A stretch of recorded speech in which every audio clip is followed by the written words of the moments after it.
तो ठीक है स्टूडेंट्स, चलिए आज अपना ये वीडियो पार्ट 3 स्टार्ट करते हैं। और इस वीडियो में हम जो है वो unit positive charge, electric field, intensity of electric field, intensity of electric field due to point charge और इलेक्ट्रिक लाइंस ऑफ फोर्स, इन पॉइंट्स पर डिस्कस करेंगे। तो what is unit positive charge? ये यूनिट पॉजिटिव चार्ज जो है वो electricity में एक स्टैंडर्ड वैल्यू है। Unit positive charge, unit positive charge का मतलब +1 कूलम चार्ज, +1 कूलम चार्ज। ये इलेक्ट्रिसिटी में एक स्टैंडर्ड वैल्यू है, क्योंकि आगे की जो डेफिनेशंस हैं वो सब इसी पर बेस्ड है। हर फिजिकल क्वांटिटी की अपनी एक स्टैंडर्ड वैल्यू होती है। जैसे मास की होती है 1 kg, लेंथ की होती है 1 मीटर, टाइम की होती है 1 सेकेंड। अब जैसे आप बात करते हैं मास, मान लीजिए 15 kg कितना, तो चूंकि आपने 1 kg देखा है तो आप तुरंत बोलेंगे 1 kg का 15 टाइम्स। लेंथ के लिए बोलेंगे 20 मीटर, मतलब कितना, तो आपको तुरंत समझ में आ जाएगा, क्योंकि आपको पता है 1 मीटर कितना होता है। तो 1 मीटर में 20 टाइम्स। यदि मान लीजिए आप बोलते 30 सेकेंड, तो आपको समझता 1 सेकेंड कितना होता है और उसका 30 टाइम्स। बिल्कुल इसी तरीके से इलेक्ट्रोस्टैटिक्स में स्टैंडर्ड वैल्यू सिलेक्ट की गई है यूनिट पॉजिटिव चार्ज। आगे की डेफिनेशंस इसी पर बेस्ड है। हालांकि यूनिट पॉजिटिव चार्ज जो है वो ह्यूज चार्ज है, बहुत बड़ा चार्ज है, प्रैक्टिकली पॉसिबल नहीं होता है, इमेजिनरी चार्ज। क्यों प्रैक्टिकली पॉसिबल नहीं होता है? क्योंकि आपको मालूम है यदि अपन बात करें कोई बॉडी है और इस बॉडी को हमको +1.6 × 10⁻⁻19 कूलम इतना पॉजिटिव चार्ज देना है, तो क्या करेंगे? तो ये चार्ज किसका चार्ज है? प्रोटॉन का। मतलब आप यहाँ पर 1 प्रोटॉन एक्स्ट्रा करना चाहते हैं, तो 1 प्रोटॉन एक्स्ट्रा करने के लिए आप इस बॉडी को फ्रिक्शन करेंगे वूल से, फर्लिंग से, और 1 इलेक्ट्रॉन को रिमूव कर देंगे। यदि 1 इलेक्ट्रॉन को रिमूव करते हैं तो 1 इलेक्ट्रॉन की डेफिशिएंसी हो जाएगी और इसलिए 1 प्रोटॉन के इक्वल पॉजिटिव चार्ज आ जाएगा। मतलब कितना चार्ज आ जाएगा? +1.6 × 10⁻⁻19 कूलम। मतलब आपने इतना चार्ज प्रोड्यूस करने के लिए +1.6 × 10⁻⁻19 कूलम इतना चार्ज प्रोड्यूस करने के लिए कितने इलेक्ट्रॉन रिमूव किए? 1। Since for producing 1.6 × 10⁻⁻19 coulomb, how many electrons removed from the body? 1. Therefore, for producing 1 coulomb charge, how many electrons removed from the body? तो आप कैलकुलेट कर सकते हैं। तो आप बोलेंगे 1 × 1 divided by 1.6 × 10⁻⁻19। इसको बच्चों यदि आप सॉल्व करोगे तो ये बड़ी वैल्यू आएगी 6.25 × 10⁻18।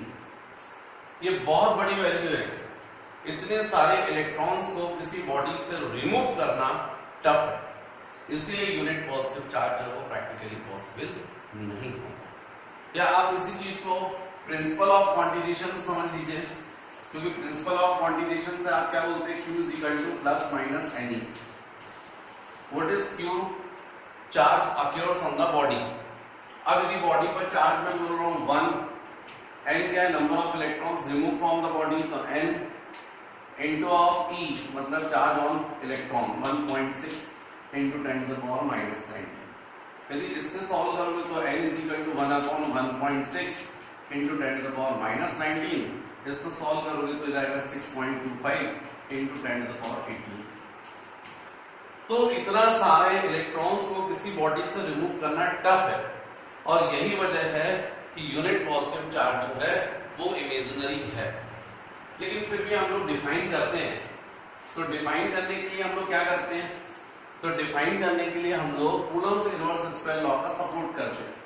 हमारा कूलम्ब्स इनवर्स स्क्वायर लॉ क्या है? F = 9 × 10⁻⁹ Q1 Q2 by R²। अब इस फॉर्मूले में कुछ वैल्यू सब्स्टिट्यूट करो। कौन सी? If Q1 is equal to Q2 is equal to Q, मतलब आपको दो चार्ज लेना है इक्वल मैग्नीट्यूड के, उनको आप एयर पे रख दो। एयर पे रखोगे तो एप्सिलॉन r रिलेटिव परमिटिविटी की वैल्यू या इसी को डाइलेक्ट्रिक कांस्टेंट, इसकी वैल्यू 1 हो जाएगी। कहाँ के लिए? एयर के लिए। कितने डिस्टेंस पर रख दो? 1 मीटर डिस्टेंस पर। और फिर इनके बीच में आप फोर्स जो लग रहा है, रिपल्सिव फोर्स, उसको मेजर करके देखो। यदि ये force F is equal to 9 into 10 to the power 9 newton आ जाए, तो इसका मतलब ये जो चार्ज हमने लिए हैं वो दोनों चार्ज यूनिट पॉजिटिव चार्ज हैं, क्योंकि आप इन वैल्यूज को इस फॉर्मूले में सब्स्टिट्यूट करके देखो। 9 into 10 power 9 is equal to 9 into 10 power 9 upon epsilon r मतलब 1, Q1 Q2 मतलब Q स्क्वायर बाय 1 स्क्वायर। यदि ये कैंसिल हो जाएगा, Q स्क्वायर की वैल्यू 1 आएगी, मतलब Q is equal two plus minus 1 आएगा। यूनिट पॉजिटिव चार्ज आया, कब आया? जब आपने इन वैल्यूज को इस फॉर्मूले में सब्स्टिट्यूट किया। मतलब इन वैल्यूज के बेसिस पर आप यूनिट पॉजिटिव चार्ज को डिफाइन कर सकते हैं। कैसे? तो when two equal and like charges are kept in air 1 meter apart and if the repulsive force between them 9 into 10 to the power 9 Newton, then each charge is called unit positive charge। मतलब आप यदि 1 coulomb के charge practically possible होते और उनको air में भी 1 metre distance पर रखते तो तय है उनके बीच में जो फोर्स लगता वो कितना लगता? 9 into 10 to the power 9 newton. तो इस बेसिस पर हम लोग यूनिट पॉजिटिव चार्ज को डिफाइन करते हैं। ये स्टैंडर्ड वैल्यू। अब इसके बाद बच्चों मुझे यूनिट पॉजिटिव चार्ज के बाद मुझे बताना चाहिए इलेक्ट्रिक फील्ड। ये इलेक्ट्रिक फील्ड क्या होती है? तो चार्ज के अराउंड पूरा एक एरिया रीजन पूरा डेवलप हो जाता है जहां तक ये चार्ज अपना इफेक्ट शो करता है, किसी दूसरे चार्ज पर इलेक्ट्रिक फोर्स लगाता है। इस पूरे रीजन को, इस पूरे एरिया को, इस गिवन चार्ज की अपन बोलते हैं इलेक्ट्रिक फील्ड। मान लीजिए आपके पास में एक प्लास्टिक बॉल है, उसमें से आपने 10 इलेक्ट्रॉन रिमूव कर दिए, मतलब उस पर कितना चार्ज आ गया? Plus 10 E। अब उसको आपने यहाँ रख दिया। एक और बॉल है, मान लीजिए प्लास्टिक बॉल है, छोटी बॉल है, उसमें से आपने 2 इलेक्ट्रॉन रिमूव कर दिए, उस पर कितना चार्ज आ गया? Plus 2E। अब यदि उसको आप यहाँ पर रखोगे तो डेफिनेटली फर्स्ट चार्ज सेकंड पर क्या लगाएगा? Repulsive force. यदि दोनों पॉजिटिव हैं तो रिपल्सिव फोर्स। अब इस रिपल्सिव फोर्स के कारण मान लीजिए बॉल मूव करके यहाँ पर आ गई, तो स्वाभाविक फोर्स की वैल्यू डिक्रीज हो जाएगी, क्योंकि हम लोग को मालूम है Coulomb's law, electric force it is inversely proportional to r square. तो जैसे जैसे डिस्टेंस बढ़ेगा वैसे वैसे इलेक्ट्रिक फोर्स डिक्रीज होगा। तो कोई ना कोई एक डिस्टेंस आएगा जहां पर आप इस चार्ज को रखोगे तो इस पर जो फोर्स लगा था उसकी वैल्यू 0 हो जाएगी। मान लीजिए ऐसा यहां से 1 मीटर डिस्टेंस पर हो रहा है, तो ऐसा केवल एक डायरेक्शन में नहीं होगा। ये फर्स्ट चार्ज है, इससे 1 मीटर डिस्टेंस में यहां पर फोर्स की वैल्यू 0 हो गई। इसी चार्ज को आप इस साइड में रखकर 1 मीटर डिस्टेंस में यहां रखते, यहां रखते, या यहां रखते, या यहां रखते, सब पर फोर्स की वैल्यू 0 होती। मतलब ये जो फर्स्ट चार्ज है इसको यदि हम सेंटर मान लें और 1 मीटर रेडियस का एक स्फीयर अज्यूम करें, स्फेरिकल रीजन, तो इस स्फेरिकल रीजन के अंदर यदि हम सेकंड चार्ज को रखेंगे तो फर्स्ट चार्ज फोर्स लगाएगा, बाहर रखेंगे फोर्स नहीं लगाएगा। ये पूरा रीजन, ये पूरा एरिया जो इस चार्ज के अराउंड प्रोड्यूस हो गया है, इसको हम बोलेंगे फर्स्ट चार्ज की इलेक्ट्रिक फील्ड। अब ये इलेक्ट्रिक फील्ड जो है किस पॉइंट पर ज्यादा है, किस पॉइंट पर कम है, ये हम बताते हैं बाय इंटेंसिटी। उसको बोलते हैं इंटेंसिटी ऑफ इलेक्ट्रिक फील्ड।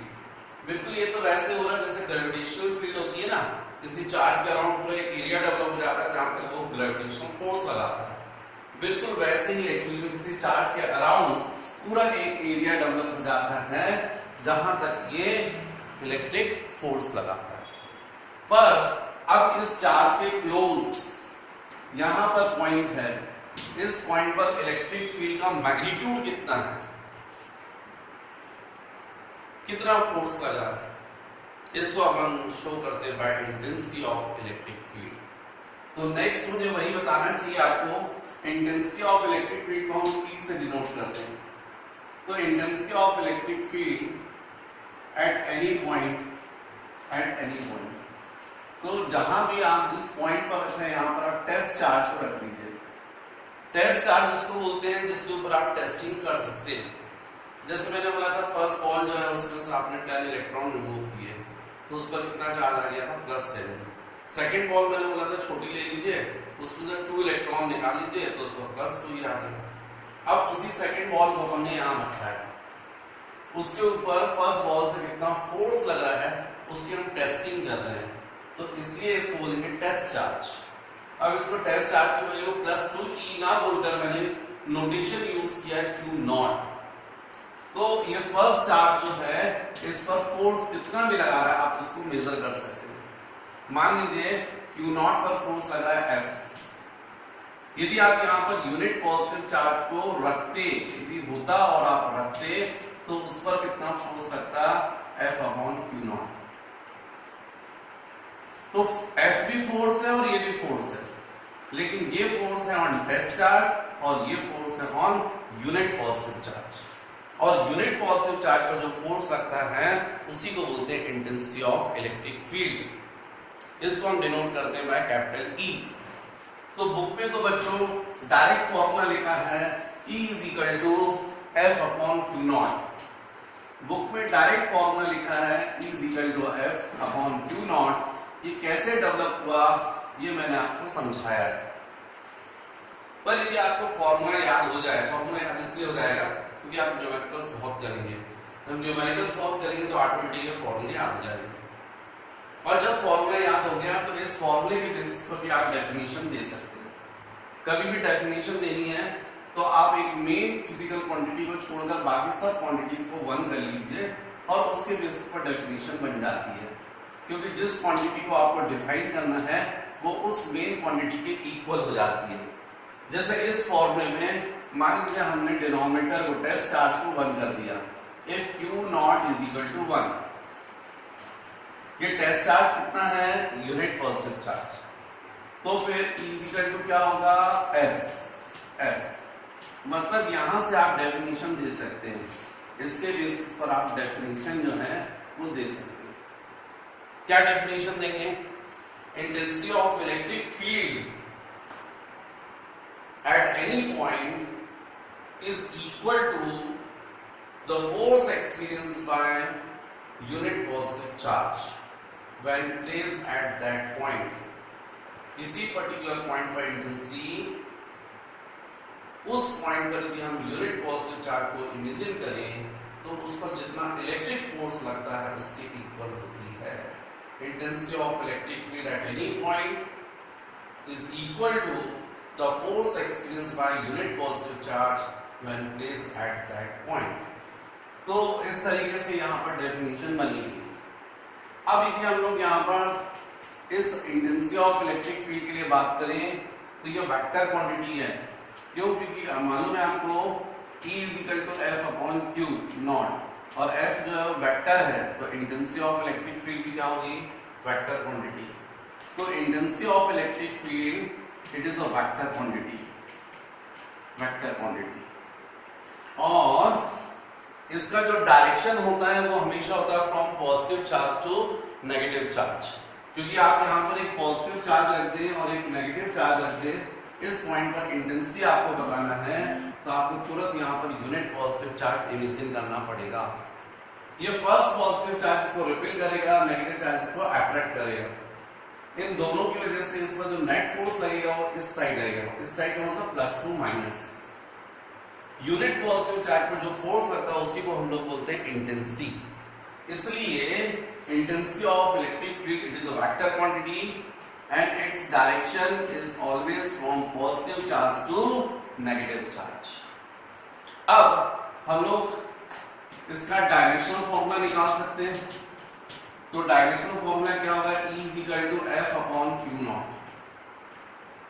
तो E is equal to force का डायमेंशनल फॉर्मूला आप लोग को याद है mlt-2, और चार्ज के लिए मैंने बताया आपको 80 एम्पियर इनटू टाइम। तो इसका मतलब इंटेंसिटी ऑफ इलेक्ट्रिक फील्ड,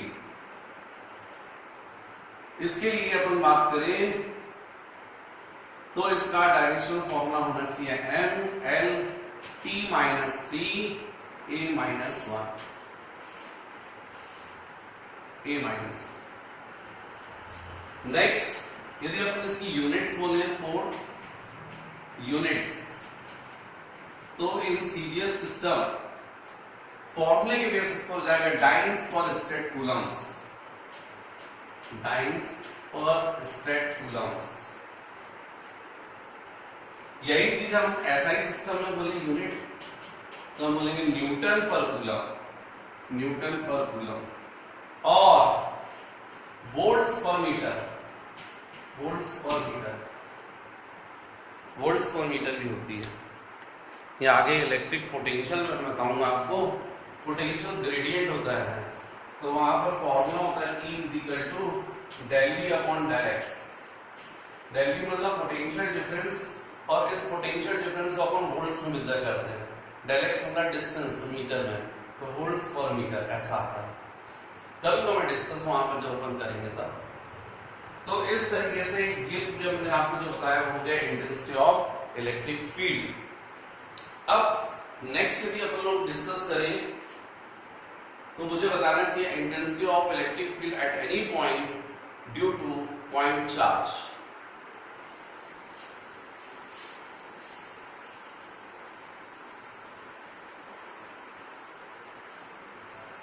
यदि मान लीजिए सपोज यहां पर ये पॉइंट चार्ज है Q।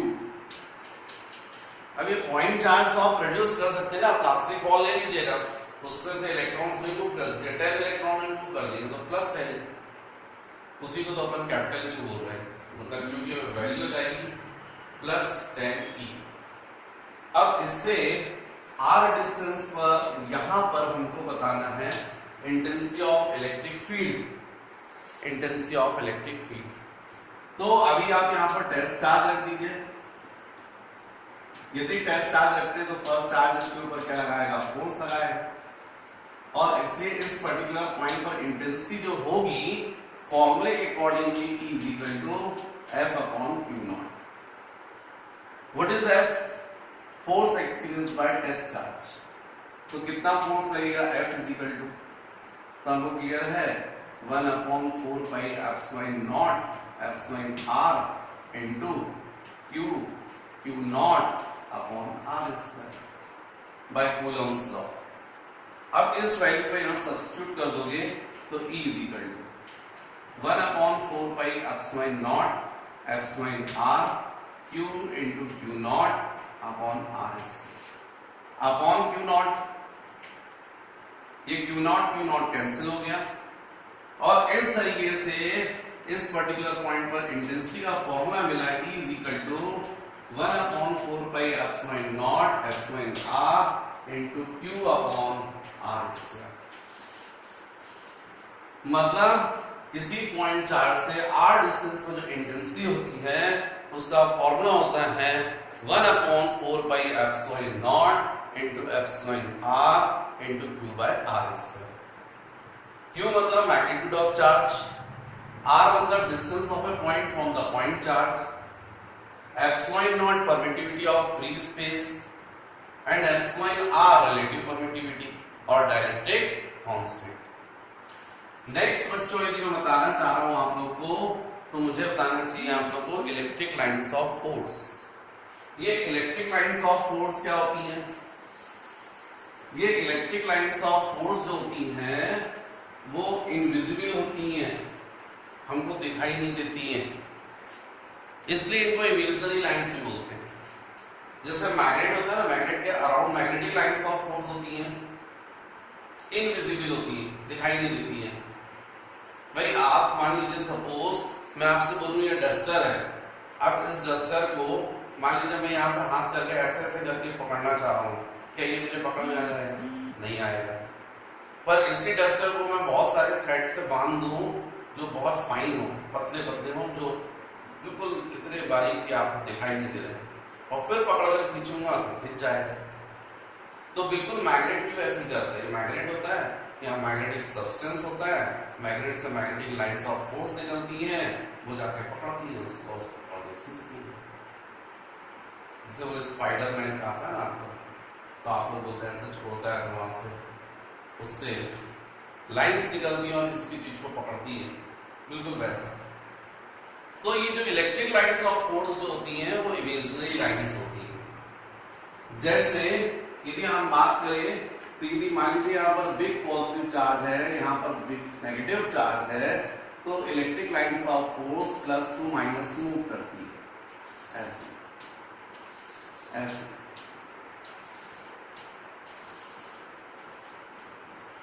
जिस पाथ पर ये मूव करती हैं, जिस एक्चुअली में यूनिट पॉजिटिव चार्ज को हम यदि फ्रीली छोड़ दें तो वो जिस पाथ पर मूव करता है उस पाथ को अपन बोलते हैं electric lines of force. Electric lines of force are the imaginary curve on which unit positive charge can move freely. ये वो पाथ होता है जिसमें यूनिट पॉजिटिव चार्ज मूव करता है। अब यूनिट पॉजिटिव चार्ज किस पाथ पर मूव करेगा या आप बहुत आसानी से समझ सकते हो। यहाँ पर मान लीजिए सपोज ये पॉजिटिव चार्ज और नेगेटिव चार्ज है। अब बार बार मैं समझा रहा हूँ पॉजिटिव चार्ज और नेगेटिव चार्ज, तो आपको पता है पॉजिटिव चार्ज प्लास्टिक बॉल, उसको मैं फ्रिक्शन कीजिए होल वगैरह से और इलेक्ट्रॉन्स को रिमूव कर दीजिए, पॉजिटिव चार्ज आ जाएगा। दूसरी सेकंड बॉल पर आप बहुत सारे इलेक्ट्रॉन्स डाल दीजिए, नेगेटिव चार्ज आ जाएगा। उनको आपने यहाँ पर रखा है क्लोज, और मान लीजिए आपके पास में यूनिट पॉजिटिव चार्ज यदि प्रैक्टिकली होता और आप रखते तो ये प्लस चार्ज उसको रिपेल करता और माइनस चार्ज उसको अट्रैक्ट करता। स्वाभाविक इस पॉजिटिव चार्ज के कारण यहाँ पर जो फोर्स लगता है वो ज्यादा था। फोर्स को तो अपने इंटेंसिटी बोलते हैं, चलिए ये फोर्स ही मान लीजिए F1, और ये नेगेटिव चार्ज पे फोर्स लगाता है सपोज F2, और आपको क्लियर है ये यूनिट पॉजिटिव चार्ज बहुत क्लोज है प्लस के, तो ज्यादा फोर्स का मैग्नीट्यूड ज्यादा होगा। फॉर एग्जांपल 10, इसका मैग्नीट्यूड जो है वो कम रहेगा क्योंकि डिस्टेंस ज्यादा है। सपोज ये मैग्नीट्यूड है 3, तो रिजल्टेंट फोर्स इस तरफ रहेगा। यूनिट पॉजिटिव चार्ज ज्यादा डेविएट किसकी तरफ होगा? 10 की तरफ होगा, और इसलिए ऐसा मूव करके यहां आएगा। जैसे ही यहां पर आया तब अब निश्चित रूप से इस यूनिट पॉजिटिव चार्ज का प्लस चार्ज से डिस्टेंस बढ़ गया, नेगेटिव भी क्लोज आ गया, तो अब इसका जो फोर्स लगेगा वो थोड़ा कम हो जाएगा, इसका जो फोर्स है वो बढ़ जाएगा। तो 10 से मान लीजिए 7 हो गया और इसका 3 से मान लीजिए 5 हो गया। तो अब रिजल्टेंट फोर्स जो है वो बिल्कुल जो पहले ज्यादा इंक्लाइन था 7 की तरफ, अब उसका इंक्लिनेशन थोड़ा सा 5 की तरफ भी आएगा। फिर थोड़ी देर बाद ये मान लीजिए यहाँ पहुंच गया। अब आपको क्लियर समझ में आ रहा है कि यूनिट पॉजिटिव चार्ज जब यहाँ पहुंचा है तो प्लस चार्ज से ज्यादा डिस्टेंस बढ़ेगा तो फोर्स जो लगेगा वो कम लगेगा, और नेगेटिव में क्लोज आ गया तो फोर्स ज्यादा लगेगा। तो मान लीजिए 5 न्यूटन है, 7 न्यूटन है, तो इसका मतलब इंक्लिनेशन जो होगा वो 7 की तरफ होगा। तो इस तरीके से ये यूनिट पॉजिटिव चार्ज यहाँ से मूव करते करते करते यहाँ पहुंच जाएगा। जिस पाथ पर ये मूव कर रहा है उसको हम बोलते हैं इलेक्ट्रिक लाइंस ऑफ फोर्स। लेकिन डेफिनेशन जो देना है उसके लिए हम लोग क्या करते हैं, इस तरीके से बोलते हैं यदि पॉजिटिव चार्ज या नेगेटिव चार्ज और यहां से ऐसी इलेक्ट्रिक लाइंस ऑफ फोर्स है, तो हम लोग बोलते हैं electric lines of force are the imaginary curve on which if tangent is drawn at any point then it is indicate the direction of resultant electric field at that point. Electric lines of force are the imaginary curve on which if the tangent is drawn at any point then it is indicate the direction of electric field at that point.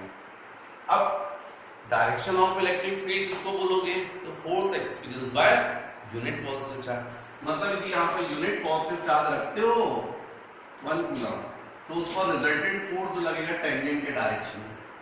Tangent का मतलब हो गया actually में ये plus repel कर रहा था, minus attract कर रहा था, और इन दोनों का जो रिजल्टेंट है वो टेंजेंट के डायरेक्शन है। तो electric lines of force are the imaginary curve on which if the tangent is drawn at any point then it is indicate the direction of electric field at that point. अब क्या है बच्चों, जैसे मान लीजिए suppose मैं इस video को YouTube पर डालूंगा तो डेफिनेटली YouTube पर जो है वो आप मेरा लेक्चर ही सुन पाएंगे और कॉन्सेप्ट जो है वो समझ पाएंगे। लेकिन जो मैं अपना ऐप बना रहा हूँ उसमें साथ साथ में अपने नोट्स जो है वो भी प्रोवाइड कर दे रहा हूँ, तो जो नोट्स प्रॉपर है वो भी आप लिख सकते हैं वहां से। एनीवे नेक्स्ट अपन प्रॉपर्टीज देखते हैं, properties of electric lines of force. तो कौन कौन सी प्रॉपर्टीज होंगी? प्रॉपर्टीज, तो first electric lines of force, it is open curve and it is always move from positive charge to negative charge. भाई electric lines of force और magnetic lines of force इन दोनों में यही डिफरेंस है। Magnetic lines of force close curve है, outside the magnetic lines of force it is moved from north pole to south pole, but inside the magnet it moves from south pole to north pole। जैसे ये magnet है तो इस magnet में north pole है south pole, तो जो magnetic lines of force है एक्सटर्नली आउटसाइड में N to S मूव करती है और मैग्नेट के अंदर जो है वो S to N चलती है, ऐसा, इसलिए अपन इनको क्लोज कर्व बोलते हैं। जबकि इलेक्ट्रिक लाइंस ऑफ फोर्स जो है वो केवल और केवल प्लस से माइनस की तरफ मूव करती है, इसलिए हमने इनको बोला open curve. Electric lines of force it is open curve and it is always move from positive charge to negative charge. Next यदि अपन बात करें तो electric lines of force it is denser nearer the charge surface. यह हमेशा जो charge surface होता है उसके क्लोज डेंसर होती है and it is rarer away from the charge surface. जैसे यहां से यहां गई है, ऐसे गई है, और यहां से ऐसे गई है, और फिर ये ऐसे गई है, ये ऐसे गई है। तो यदि अपन इसे क्लोज देखें, चार्ज सरफेस से क्लोज तो बहुत सारी लाइंस हैं, जबकि यहां पर देखें तो दूर दूर है। तो electric lines of force it is denser nearer the charge surface and rarer away from the charge surface. Third property, जो इलेक्ट्रिक लाइंस ऑफ फोर्स होती हैं वो हमेशा चार्ज सरफेस पर नॉर्मल होती है, हमेशा परपेंडिकुलर होती है, ऐसा। नेगेटिव चार्ज पर हमेशा परपेंडिकुलर इंटर करती है, ऐसा ऐसा। जबकि मैग्नेटिक लाइंस ऑफ फोर्स में ऐसा नहीं है। मैग्नेटिक लाइंस ऑफ फोर्स जो है वो मैग्नेट के नॉर्थ पोल से किसी भी एंगल से बाहर निकल सकती है और साउथ पोल पर किसी भी एंगल पर पहुंच सकती है।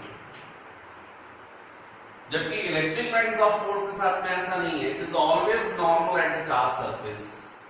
इलेक्ट्रिक लाइंस ऑफ फोर्स हमेशा चार्ज सरफेस पर होती है, वो परपेंडिकुलर होती है, नॉर्मल होती है। Fourth property, electric lines of force कभी भी एक दूसरे को इंटरसेक्ट नहीं करती है, ये नहीं होगा, ये गलत है। Electric lines of force never intersected to each other. क्यों इंटरसेक्ट नहीं करती हैं? क्योंकि यदि वो इंटरसेक्ट करेगी तो जो पॉइंट ऑफ इंटरसेक्शन होगा उस पर आप टेंजेंट ड्रॉ करोगे तो एक इस कर्व के लिए ड्रॉ होता है और एक इसके लिए, और टेंजेंट क्या शो करता है? Resultant electric field at the given point. मतलब इस पॉइंट पर रिजल्टेंट इलेक्ट्रिक फील्ड इस डायरेक्शन में और इस पर इस डायरेक्शन में। तो किसी भी पॉइंट पर जो रिजल्टेंट इलेक्ट्रिक फील्ड है उसके दो डिफरेंट डायरेक्शन थोड़ी हो सकते हैं। Next property, electric lines of force behaves as a stretched string along the direction of its length, and due to this the unlike charges are attracted to each other। ये unlike charges एक दूसरे को attract क्यों करते हैं? क्योंकि यहां से प्लस से माइनस जो जाती है इलेक्ट्रिक लाइंस ऑफ फोर्स, ये बिहेव करती हैं एज ए स्ट्रेच स्ट्रिंग, खिंची हुई डोरियों के समान। और यही रीजन है कि हमेशा अनलाइक चार्जेस एक दूसरे को अट्रैक्ट करते हैं। Thus, electric lines of force behaves as a stretched string along the direction of its length, and due to this, the unlike charges are attracted to each other. Last property, ये जो electric lines of force हैं, ये अपनी length के perpendicular direction में एक दूसरे से हटने की कोशिश करती हैं, ऐसा। और यही रीजन है कि हमेशा लाइक चार्जेस होते हैं वो एक दूसरे को रिपेल करते हैं। It tends to keep away in the perpendicular direction of its length, and due to this the like charges are repulsed to each other.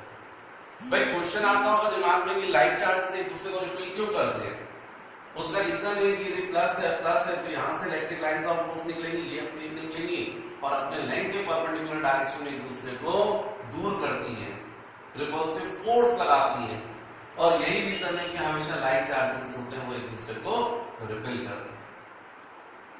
तो नेक्स्ट बच्चों, इसके बाद मुझे बताना चाहिए इलेक्ट्रिक डायपोल, जो मैं आपको नेक्स्ट वीडियो में बताऊंगा। ओके।